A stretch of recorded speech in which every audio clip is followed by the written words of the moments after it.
Hello everyone, this is Nilesh Kumar Gupta and you are watching NG Physics Classes. Well, अभी तक मैंने आप लोगों को फोर्स, न्यूटन के लॉज, मोमेंटम, है ना, और इनर्शिया, टाइप्स ऑफ इनर्शिया, ये सारी चीजें बता चुका हूँ. आगे बढ़ते हैं अब हम लोग. साथ साथ मैंने आपको ये भी बताया था यूनिट्स ऑफ फोर्स. दो टाइप के यूनिट होते हैं, एब्सोल्यूट यूनिट, ग्रेविटेशनल यूनिट. फिर मैंने 1 न्यूटन और 1 टाइम का डेफिनेशन भी समझाया. तो मैं उम्मीद करता हूँ ये सारी चीजें हम लोगों को क्लियर है. अब हमारे सामने जो अगला क्वेश्चन है, that is define impulse. Define impulse. तो चलिए हम लोग इम्पल्स के बारे में जानते हैं. इम्पल्स क्या होता है, तो चलिए जानते हैं इम्पल्स होता क्या है. इम्पल्स की अगर हम लोग बात करें तो जैसे आप जा रहे हो और अचानक से किसी ने आपके ऊपर कुछ, मतलब किसी ने अपने घर से कुछ फेंका और वो सीधा आपके ऊपर गया, तो वो बॉडी जो आपसे टकराती है वो स्मॉल अमाउंट ऑफ टाइम के लिए टकराती है या सीधी आगे चिपक जाती है आपसे. आप क्रिकेट खेलते हो, बैट से बॉल हिट करते हो, तो बैट और बॉल के हिट करने का जो टाइम होता है वो एक स्मॉल अमाउंट ऑफ टाइम होता है या बिग अमाउंट ऑफ टाइम होता है. जब कोई बॉडी किसी दूसरी बॉडी से स्मॉल अमाउंट ऑफ टाइम के लिए टकराती है तो इसका मतलब impulse is applied on that body. Clear. अगर किसी भी बॉडी पे फोर्स लग रहा है और वो फोर्स बहुत स्मॉल अमाउंट ऑफ टाइम के लिए लग रहा है तो इसका मतलब होता है impulse is applied on that body. Getting my point everyone? Clear. किसी भी बॉडी पे फोर्स अगर स्मॉल अमाउंट ऑफ टाइम के लिए लगाया जाता है तो उसे हम लोग इम्पल्स बोलते हैं. इम्पल्स अप्लाई करते हैं. समझ में आ रही है मेरी बात? तो किसी ने भी अगर आपसे पूछा इम्पल्स क्या होता है तो बात समझ में आ रही है. अगर किसी भी बॉडी पे फोर्स अप्लाई हो रहा है और वो फोर्स बहुत स्मॉल अमाउंट ऑफ टाइम के लिए हो रहा है तो इसका मतलब ये होता है कि impulse is applied on that body. Getting my point? अब इसके फॉर्मूले के बारे में हम लोग जानते हैं. इम्पल्स स्पेलिंग आई से शुरू होगी, है ना, इसलिए हम लोग इम्पल्स को लेटर आई से डिनोट करते हैं. इसका जो फॉर्मूला होता है, impulse is equal to force into time. Institute of Fashion Technology, I बराबर F into T, force into time. चूंकि ये स्मॉल अमाउंट ऑफ टाइम के लिए फोर्स लगता है इसलिए यूजुअली हम लोग इस फॉर्मूले को ऐसे भी लिखते हैं, F into D T. D T बोले तो स्मॉल अमाउंट ऑफ टाइम. ठीक है. कुछ लोग इसे ऐसे भी लिख देते हैं, आई बराबर F into delta T. Delta T या डी टी एक ही बात होती है. सेम क्लियर है? बात समझ में आ रही है सभी को? तो ये सब इम्पल्स के फॉर्मूला है. क्लियर. कुछ लोग इम्पल्स का डेफिनेशन ऐसे भी बोल देते हैं, the product of force and time. ऐसे भी बोल सकते हैं, the product of force and small amount of time is called impulse. Same clear है? कोई दिक्कत? भाषा समझ में आ रही है? 1 मिनट का समय दिया, पढ़ लो फटाफट से, फिर आगे बढ़ूंगा. इसके बाद हमारे सामने अगला क्वेश्चन है, find the unit and dimension formula of impulse and which type of quantity it is. Look everyone, एक बात बताओ, पुराने पार्ट क्लियर है आपके? तो इम्पल्स इज इक्वल टू, हमने फॉर्मूला पढ़ा था फोर्स इंटू टाइम. तो अब गौर से देखेंगे हम लोग, सभी लोग ध्यान से. मुझसे यूनिट और डायमेंशन फॉर्मूला पूछा जा रहा है इम्पल्स का, तो गौर से देखिएगा सभी लोग on the board. Impulse is equal to force into time. Clear है सभी को?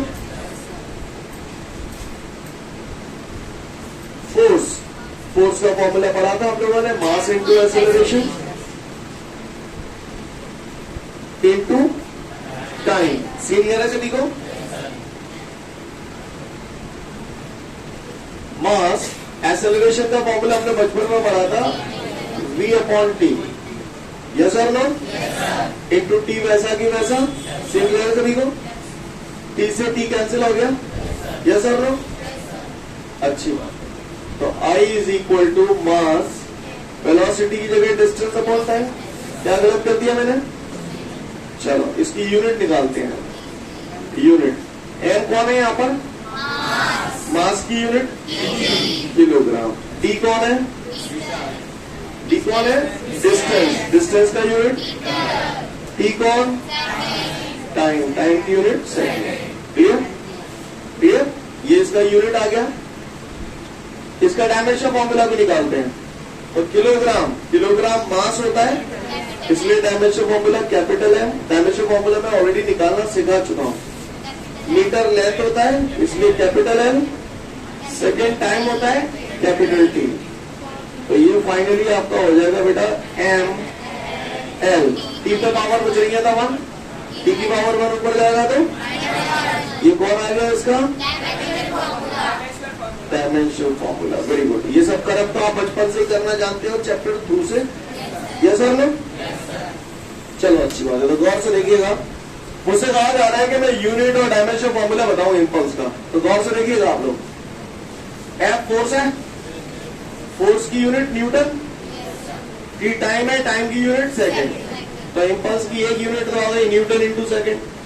दूसरी आपने यहाँ पर ये सॉल्व करा के निकाली है किलोग्राम मीटर पर सेकेंड। बोलो भैया, ये सब इम्पल्स की ही यूनिट है, नहीं है मेरे पास में। ये जो यूनिट लिखी हुई है that is an SI system. कौन सा सिस्टम है ये? किसी बच्चे ने मुझसे बोला सीजीएस सिस्टम में यूनिट बताओ, तो बताओ न्यूटन की जगह क्या आएगा? फोर्स को एसआई सिस्टम में न्यूटन में नापते थे, सीजीएस सिस्टम में डाइन में नापते थे, कल बताया था। तो न्यूटन की जगह क्या आ जाएगा?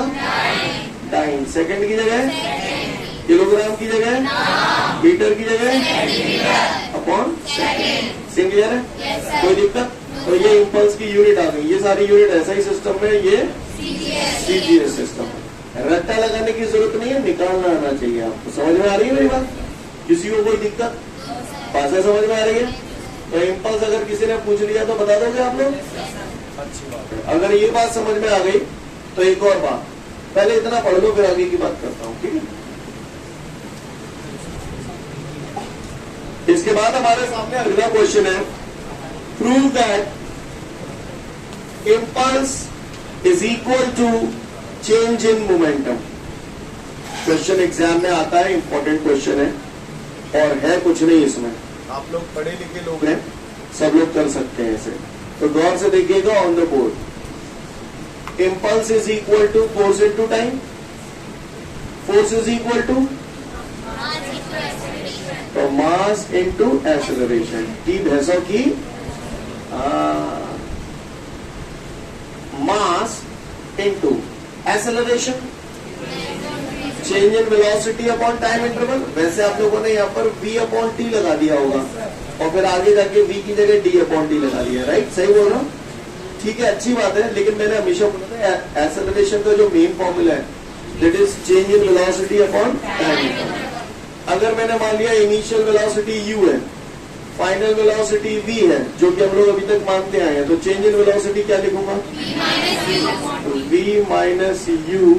ये चेंज इन वेलोसिटी हो गई अपॉन टाइम इंटरवल। ये एक्सेलरेशन का फॉर्मूला लगा दिया मैंने। और ये टी भैंसों की टी कटिंग।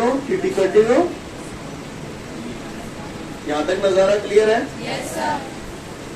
इसके बाद ये स्टेप तो समझ में आ गया होगा आपको। कितने लोगों को समझ में आ गया ये स्टेप? शाबाश, वेरी गुड। आई बराबर एक पहेली पूछना चाहता हूँ आपसे। पूछो पहेली। तो बताओ मुझे, अगर किसी ऑब्जेक्ट का इनिशियल मोमेंटम p1 है, फाइनल मोमेंटम p2 है, किसी ने बोला कि फलाने चेंज इन मोमेंटम निकालो, तो फलाने क्या करेंगे? अच्छा, change in momentum P2 minus P1 होगा। यानी अगर किसी जगह P2 माइनस P1 लिखा होगा और मैंने उसकी जगह चेंज इन मोमेंटम लिख दिया तो तुम्हें बुरा तो नहीं लगेगा? है? नहीं लगेगा। अच्छा, P1 कौन सा मोमेंटम है? तो मैंने सुना यार momentum is equal to mass into velocity. तो मास तो m है, वो वेलोसिटी कौन सी लिखूं? u, क्योंकि इनिशियल मोमेंटम है तो इनिशियल वेलोसिटी आ गई। अच्छा, P2 का बता लिखो मास इनटू कौन सी वेलोसिटी? समझ गए? पक्का? तो फिर बताओ वो बताओ तो मास इनटू वेलोसिटी क्या लिखूं? मोमेंटम होता है, मास इनटू वेलोसिटी मोमेंटम होता है, तो mv की जगह ऐसे लिखूं P2। बोलो भैया, P2 क्या लिखी? P1 क्या नहीं लिखी? फाइनल वेलोसिटी है जाए। तो आराम से नोट देख देख के बोल रहे हो, कमीना मुंह मारो। और P2 माइनस P1 क्या होता है? Change in momentum. I hope you understand guys. अगर एग्जाम में आ गया prove that the impulse is equal to change in momentum, तो आप लोग बता तो नहीं पाओगे ना? बता दोगे? देख लो फटाफट से, फिर आगे बढ़ूंगा.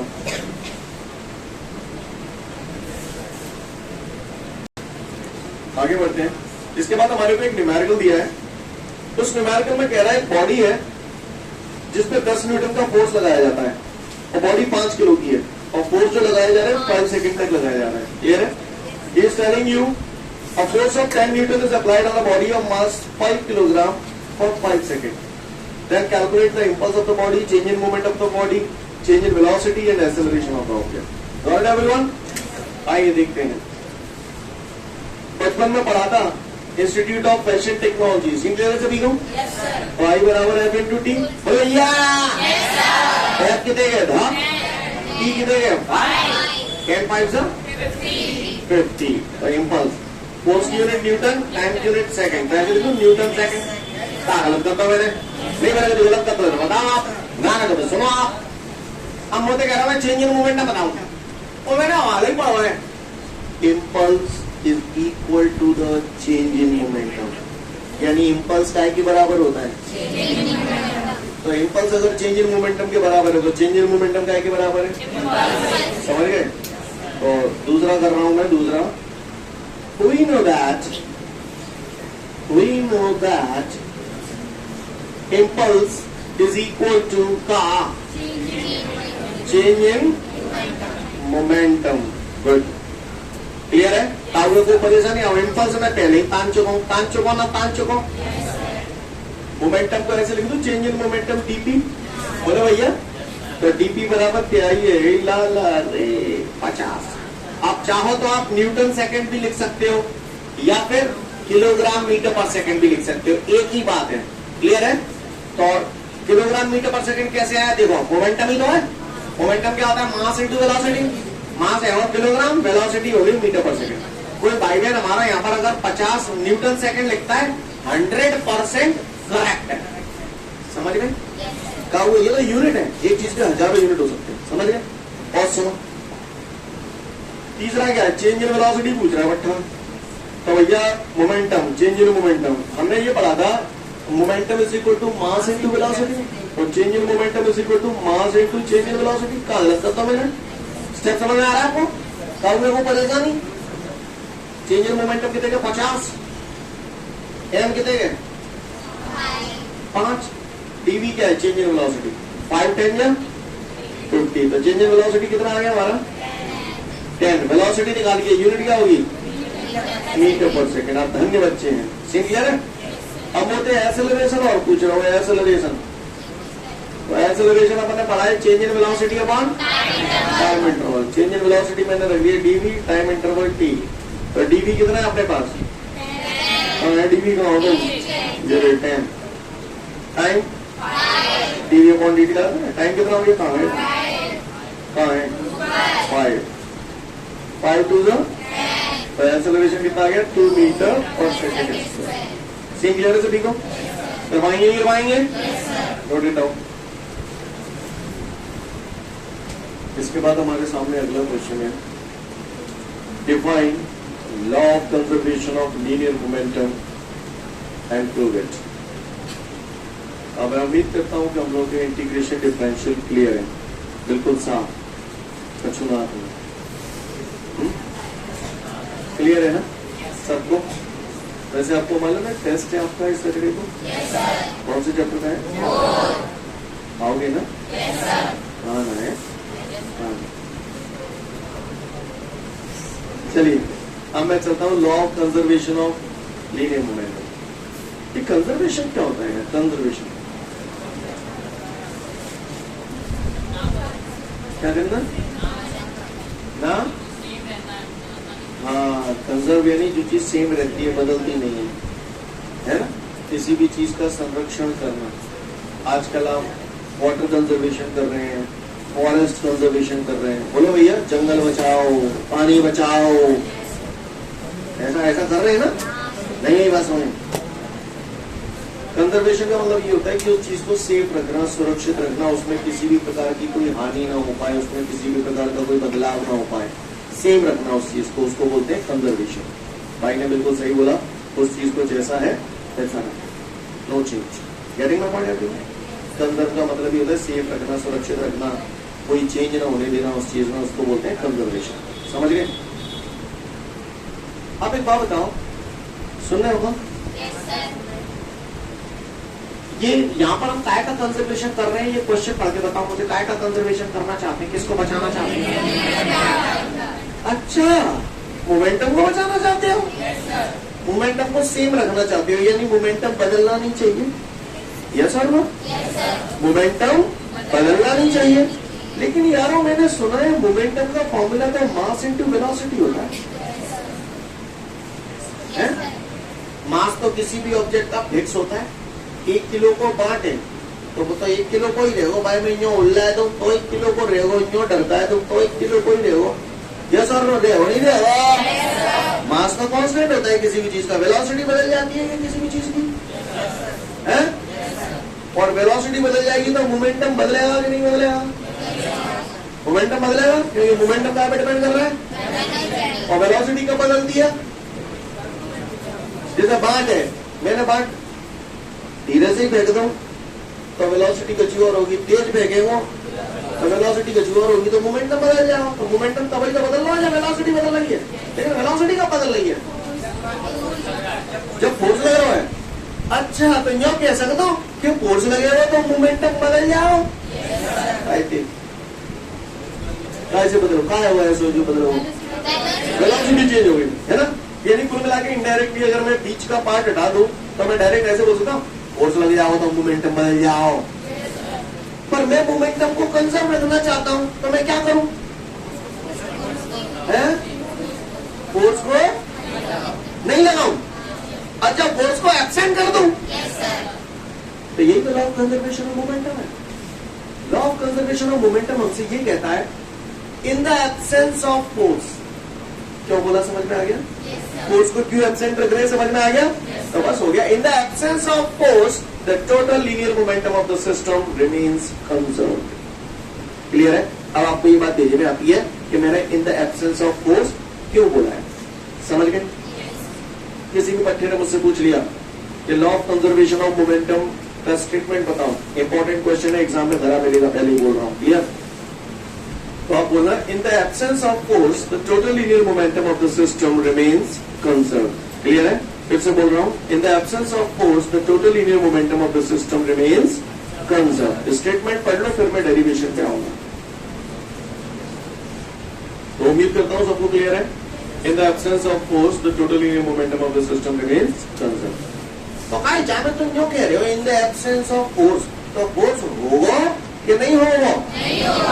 नहीं हो तो फोर्स की वैल्यू कितने करोगे? 0। अच्छा, समझ गए? समझ में आ रहा हूं? तो वैसे प्रूव करते हैं law of conservation of momentum को। Law of conservation of momentum को अगर हम प्रूव करेंगे तो हमारे पास क्या इक्वेशन बन सकती है, खुद ही सोचो। हमें मालूम है law of conservation of momentum हमको प्रूव करना है, तो हमें मालूम है मोमेंटम कंजर्व रहता है, सेम रहता है, चेंज नहीं होता है, यानी P is equal to constant. P is equal to constant, क्योंकि वो बदलता नहीं है तो इसका मतलब P की वैल्यू कॉन्स्टेंट आनी चाहिए। या ऐसे भी बोल सकता हूँ, मोमेंटम अगर बदल नहीं रहा है तो इसका मतलब जो इनिशियल मोमेंटम होगा वो फाइनल मोमेंटम होगा। बोलो भैया, बोलो मैंने कहा क्या थी, मैंने कुछ गलत नहीं कहा। यानी अगर कैसे भी करके मेरा P बराबर कॉन्स्टेंट आ जाए तो ये बात सिद्ध हो जाएगी क्या कि मोमेंटम कंजर्व रहता है। या फिर अगर ऐसे ले हम P1 बराबर P2 आ जाए तो बात सिद्ध हो जाएगी का कि मोमेंटम कंजर्व रहता है। अगर इनिशियल मोमेंटम फाइनल मोमेंटम के बराबर आ जाए तो इसका मतलब मोमेंटम कंजर्व है, बदल जा रहा। तो गलत क्या नहीं मैंने कह दी हो तो बताओ आप, ना नहीं तो फिर सुनो आप। 2 मेथड से इसको कराऊंगा, आपको जो अच्छा लगे आप उससे कर सकते हैं, राइट? तो एक एक करके दोनों मेथड देखते हैं। हम लोग ये जानते हैं by the Newton second law, by the Newton second law. तो मैंने यार बचपन में पढ़ लिया था, F proportional to dt upon dt। याद रहता है? कंफ्यूज तो नहीं हो जाते हैं? सही बोल रहा है? हाँ, इक्वेशन अगर जैसे किसी को याद नहीं रही है, कभी भूल जाता है तो चूतिया बनती है, शायद आपको काम आ जाए। तुमने देखा होगा, तुम नॉर्मली खड़े हो, अचानक से वो यूं कर दे तुम पे, अचानक से एकदम ऐसे करते हैं, नहीं करते? तो जब भी उसने ऐसे किया, यानी वो फोर्स लगाना चाहता है, और वो फोर्स क्या कर रहा है, आपको डर पा देता है। फोर्स क्या कर देता है? हाँ, तो force is directly proportional to डर पा देता। चूतिया बनती है तो काम बनता है, समझ गए ना मेरी बात को? समय में याद आ जाएगा, डर पा देता नहीं है भाषण है, D upon D T. Listen everyone, यहां तक सीन क्लियर है? प्रोपोर्शनल है वो तो कहा हो, बच्चा तो अच्छी है, तो सीन क्लियर है? ओके, मोमेंटम कंजर्व कब रहे हो? अच्छा, जब फोर्स नहीं लगेगा, मतलब क्या चीज है, in the absence of force. कहा लिखूं?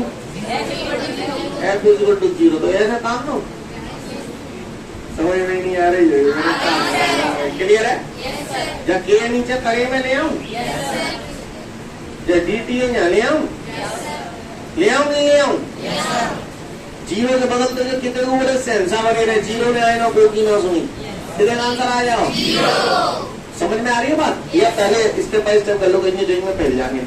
जब के नीचे ले आओ तो 0 अपॉन के डीपी अपॉन डी। जीरो के नीचे जो कितने को बोले सेंसा वगैरह, क्या करता हूँ? 0 बराबर डीपी अपॉन क्रॉस मल्टीप्लाई कर दूंगा तो ऐसे लिखो, dt बराबर 0 dt। बोलो बंधु। अच्छा, मुझे चाहिए टी, जहां मैं आ रहा हूँ टीपी, मैं कहा खाता हूँ? शाबाश, आराम से देख देख के बोल रहे हो। इंटीग्रेटिंग बोथ साइड, तो इंटीग्रेशन ऑफ डीपी और जीरो का इंटीग्रेशन क्या होता है? 0 नहीं होता, कम्युनल कांस्टेंट होता है। याद है इंटीग्रेशन में कराया था ये फॉर्मूला, आज के दिन के लिए कराया था ये फॉर्मूला। तो फिर सिंपल सी लिख दूं, तो ये प्रूव हो गया हमारा। बोलो बोलो, काउंटर को परेशानी हो तो बताए, नाने तो फिर सुने। ये हमारा हो गया first method, this is the first method. आइए अब हम सेकंड मेथड की बात करें। सेकंड मेथड का जो तो बनाने कहानी वही है। अब मैं इसको थोड़ा सा फास्ट करूंगा, समझ जाओगे ना? ठीक है, F0 क्यों लिख दिया, समझ गए होगे? ये नीचे आया हुआ तो जो कहानी खत्म है गई। तो गौर से देखिएगा आप लोग, बिल्कुल सेम टू यू है वैसे तो बच्चे दो बनाने। सीनियर कोई दिक्कत? अब आ जाओ इधर, 0 अपॉन के कितना हो गया? 0। तो डीपी बराबर 0, 0 इंटू डी टी 0। गलती है रही मोटे, समझ गए ना आप लोग? कोई दिक्कत? अच्छी बात है। अब ये डीपी होता है क्या है? Change in momentum. तो डीपी को ऐसे लिख सकता हूँ, P2 माइनस P1 बराबर 0। माइनस को P1 पल्ली लग ले रहा हूँ तो P2 बराबर P1, यानी initial momentum is equal to, this means momentum is conserved. Scene clear सभी को? कर पाएंगे? चाहे ऐसे कर लो, चाहे ऐसे कर लो, बात एक ही है। मैं उम्मीद करता हूँ आप लोगों को क्लियर हो गया होगा। पढ़ लो फटाफट, फिर आगे की बात करूंगा।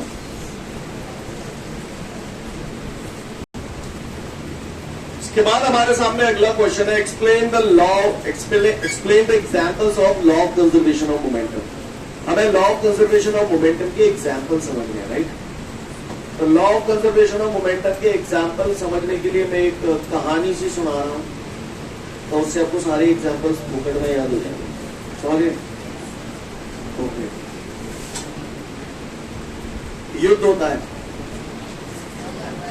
युद्ध हो रहा है, युद्ध, वॉर, वॉर, क्या? वॉर। तो वॉर में हम लोग काफी सारी चीजों का इस्तेमाल करते हैं। फायरिंग करते हैं। तो firing by the gun is the example of law of conservation of momentum. सैनिक आपस में भिड़ते हैं, टैंकर से टैंकर टकराते हैं, है ना? तो the collision between the two bodies, collision between the two bodies here is the example of law of conservation of momentum. Firing by the gun is the example of law of conservation of momentum. Rocket वॉकेट का भी इस्तेमाल किया जाता है, तो rocket is the example of law of conservation of momentum. यानी law of conservation की जो law of conservation of momentum की जो एग्जाम्पल्स हैं एक हो गया रॉकेट प्रोपल्शन। इन सब चीजों को हम लोग बहुत डिटेल में पढ़ेंगे। रॉकेट प्रोपल्शन पूरा एक दिन लगेगा आपको समझाने में, ठीक है। फिलहाल यहाँ पर एग्जांपल्स दिए हैं, एक दो दिन में आपके सामने डिटेल में आएगा रॉकेट प्रोपल्शन, पूरा रॉकेट उड़वा देंगे वहां पर पूरा, ठीक है, क्लियर। तो rocket propulsion is the example of law of conservation of momentum. दो बॉडीज आपस में टकराती हैं तो collision between the two bodies is the example of law of conservation of momentum. Collision जो है यहाँ पर तो एक हल्का सा आइडिया हम लोग देखेंगे, बाकी का चैप्टर पढ़ाऊंगा आपको वर्क, पावर एंड एनर्जी, वहां पर collision between the two bodies बहुत डिटेल में पढ़ेंगे। 2 दिन में खत्म होगा collision between the two bodies, बहुत डेप्थ में आपके पास है ना। और फायरिंग बाय द गन, वो तो यार कल आपके सामने आ जाएगा, firing by the gun, right. यहाँ पर छोटे छोटे तौर पर दिया हुआ है, यहाँ पर केवल हेडलाइन दी है, तो क्या क्या एग्जाम्पल्स है समझ में याद रहेगा आपको। कभी भी आप कोई भी सवाल कर रहे हैं उसमें अगर आपको दिख रहा है कि फायरिंग हो रही है तो आंख बंद करके समझ जाना law of conservation of momentum. गाड़ी से गाड़ी भिड़ रही है मतलब टकरा रही हैं, तो ये हो गया collision between the two bodies. ये यहाँ पर भी आप लोग हमेशा क्या लगाएंगे, law of conservation of momentum. Rocket उड़ रहा है, लॉ ऑफ कंजर्वेशन ऑफ, ये क्लूज है, ये पहचान है, कहा है ये लिसन एवरीवन। यहाँ पर क्या होता है, जैसे फायरिंग बाय द गन, तो मैंने बोला it is the example of law of conservation of momentum. इसमें क्या होता है कि जब आप फायर करते हो तो गोली आगे की तरफ जाती है, बंदूक पीछे की तरफ जाती है, झटका लगता है कि नहीं, क्लियर। तो momentum of the bullet in the forward direction is equal to the momentum of the gun in backward direction. तो दोनों मोमेंटम कंजर्व हो गए कि नहीं हो गए, नहीं है मेरे पास है। Rocket propulsion, momentum of the rocket in the forward direction is equal to momentum of gases in the backward direction, क्योंकि वो गैस निकलती है तभी तो वो उड़ता है, उड़ तो नहीं उड़ता है ना। और दो बॉडीज टकराती है तो total linear momentum before collision is equal to total linear momentum after collision. ये हर जगह हम लोग ऐसे इक्वेशंस बनाना सीखेंगे, समझ पा रहे हैं आप मेरी बात को। अभी मुझे तुमसे चार आने की उम्मीद नहीं है, लेकिन फिर भी आपसे कोई पूछे explain the law of conservation of momentums examples, तो एग्जांपल्स में हमें क्या बताना है, collision between the two bodies, ठीक है। दूसरा फायरिंग बाय द गन, तीसरा रॉकेट प्रोपल्शन। अभी यहाँ पर आपको हेडिंग भी याद रहेंगी तो चलेगा। इसमें इक्वेशंस भी लिखी है कि आपके नोट्सों में ये बताओ लिखी हुई है, देख लो इनको। लुक, मोमेंटम का फॉर्मूला जानते हो, क्या फॉर्मूला होता है मोमेंटम का, मास इनटू वेलोसिटी। मान के चलो ये साइकिल है, इसका मास m1 है, वेलोसिटी u1 है। ये दूसरी बॉडी है, ये मान लो स्कूटर है, इसका मास m2 है, वेलोसिटी u2 है, ठीक है। बरबरा के जी गई हो जाते टकराए गई, ये टकराए गए तो, और टकराने के बाद फिर जे उसी स्पीड से चलेंगे या अलग अलग स्पीड से चलेंगे, अलग अलग स्पीड से चलेंगे। तो इसकी फाइनल वेलोसिटी मैंने v1 मान ली, इसकी फाइनल वेलोसिटी मैंने v2 मान ली। तो यहाँ पर law of conservation of momentum अगर लगाऊंगा तो कैसे करूंगा, गौर से देख लेना आप लोग। Total linear momentum before collision, collision समझते हो, कोलाइजन माने टकराना है ना, is equal to total linear momentum after collision. अब आ जाओ, कोलाइजन से पहले का सीन ये है, तो मोमेंटम ही तो चाहिए, टोटल लीनियर मोमेंटम। मोमेंटम का फॉर्मूला क्या होता है, तो जागो मोमेंटम जी है, जागो कितने दे जाओ, अब वो चाहिए टोटल, तो क्या करूं, समझ गए कैसे बनी। चलो अब आप तुम बोलो, हाँ ये बन गई, नहीं है बात समझ, सही क्लियर है। ऐसे ही firing by the gun, firing by the gun, इसको भी थोड़ा डिटेल में देखते हैं। वैसे तो ये सब बहुत डिटेल में दिखाने वाला हूं मैं आपको आगे जाके।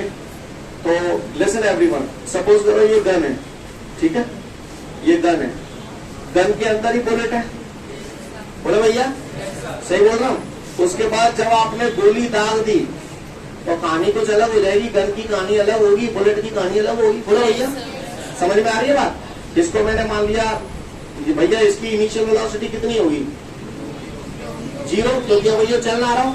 बंदूक को मास मैंने कैपिटल M मान लो, गोली को मास स्मॉल m मान लो, तो मास कितना हो गया m+m, क्योंकि गोली बंदूक के अंदर है। वेलोसिटी कितनी लिख दूं, ये टोटल लीनियर मोमेंटम हो गया before firing is equal to total linear momentum after firing. तो जाओ मोमेंटम कितने गए जाओ, बंदूक का मास कैपिटल है, मतलब वेलोसिटी मैंने मान ली कैपिटल B। क्लियर? या V1 V2 मानने तो V1 भी लिख सकते हैं, समझ गए?